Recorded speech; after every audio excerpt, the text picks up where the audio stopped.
Real Madrid, Girona, 12e journée de la Liga au Santiago Bernabéu. Un Real Madrid toujours privé de Karim Benzema. Dernières informations, composition probable. C'est la revue de presse de Real France. C'est parti.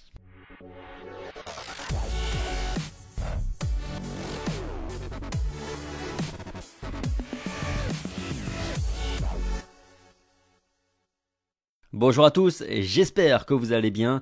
Ravi de vous retrouver aujourd'hui pour cette revue de presse d'avant-match. On commence comme d'hab par les unes des deux quotidiens madrilènes. Un autre final diabolique à la une de Marca et qui fait référence à la défaite de l'Atlético de Madrid hier à la 98e minute de jeu sur la pelouse de Cadix. Les Colchoneros se sont aussi fait éliminer cruellement en Ligue des Champions en milieu de semaine en obtenant un penalty dans les derniers instants de la rencontre, un penalty qu'ils ont manqué. Il y a eu 2 tentatives derrière. Bref, c'était vidéo gag et je vous invite à aller le voir si vous voulez, si vous l'avez pas vu et que vous avez envie de rire un petit peu. À part ça, Vinicius mène l'attaque sans Benzema pour aujourd'hui face à Girona.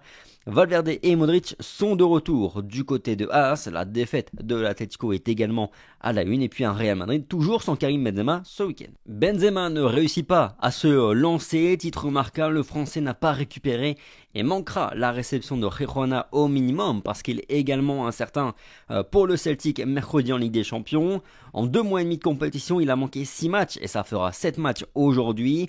Officiellement, il a une surcharge musculaire, mais il y a aussi et surtout la volonté de ne pas prendre de risques alors que la Coupe du Monde approche à grands pas. Cette saison, le Français a inscrit 6 buts et délivré une passe décisive, mais c'est bien Vinicius qui mène l'attaque madrilène depuis le début de saison avec plus de régularité du moins. 8 buts pour le Brésilien cette saison. Quant à Karim Benzema, on va pas se mentir, c'est quand même un petit peu préoccupant.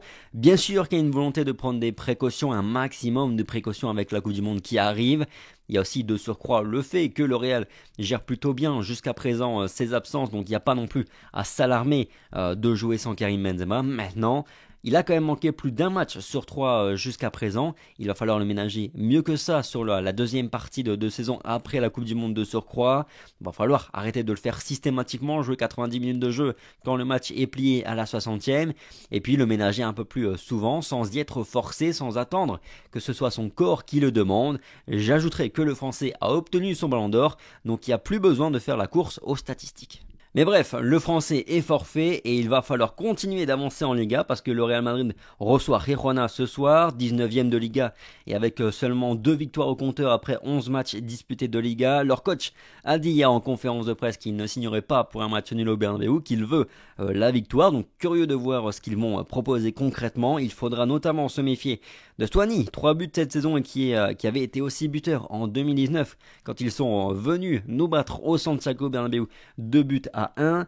Et puis ce sera l'occasion aussi de voir Jesus régner et Miguel Gutiérrez à l'œuvre. Côté Real Madrid à présent, Marca mise sur le 11 quasi titulaire de Carlo Ancelotti avec Alaba, Militao dans l'axe, Tchouaméni, Kroos, Modric au milieu de terrain et Vinicius Valverde accompagné de Marco Asensio en attaque à la pointe dans un rôle de faux numéro 9. Choix un petit peu surprenant parce que Rodrigo est bien apte pour cette rencontre. Il était absent hier à l'entraînement, mais il va bien. Il était simplement malade. Ça a été confirmé par Ancelotti et par le joueur lui-même qui a fait un petit post sur ses réseaux sociaux.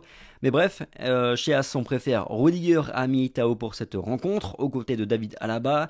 Et on hésite concernant une titularisation ou non de Marco Asensio, ce qui pourrait possiblement replacer Valverde au milieu de terrain à la place de Toni Kroos. Perso, je m'attends plutôt à du classique parce que mine de rien, le Barça s'est imposé encore une fois hier. Le Barça qui continue de suivre les pas du Real Madrid en Liga. On n'a toujours pas véritablement de marge sur les Catalans en Liga. De ce fait, je m'attends à une défense titulaire avec le retour de David Alaba et Militao dans l'axe, Tchouaméni, Kroos et Modric au milieu de terrain avec Fede Valverde sur le côté droit de l'attaque madrilène. Rodrigo est opérationnel pour cette rencontre, donc il va devoir encore nous dépanner à la pointe de l'attaque madrilène, accompagné évidemment de Vinicius. Je pense de façon plus générale que Carlo Ancelotti va limiter ses rotations là sur les derniers matchs qu'il nous reste à jouer avant la Coupe du Monde. Voilà un petit peu pour la revue de presse d'avant-match de Real France. Merci à tous pour votre fidélité. Comme chaque jour, le petit like, le petit partage, le petit commentaire, ça fait toujours plaisir.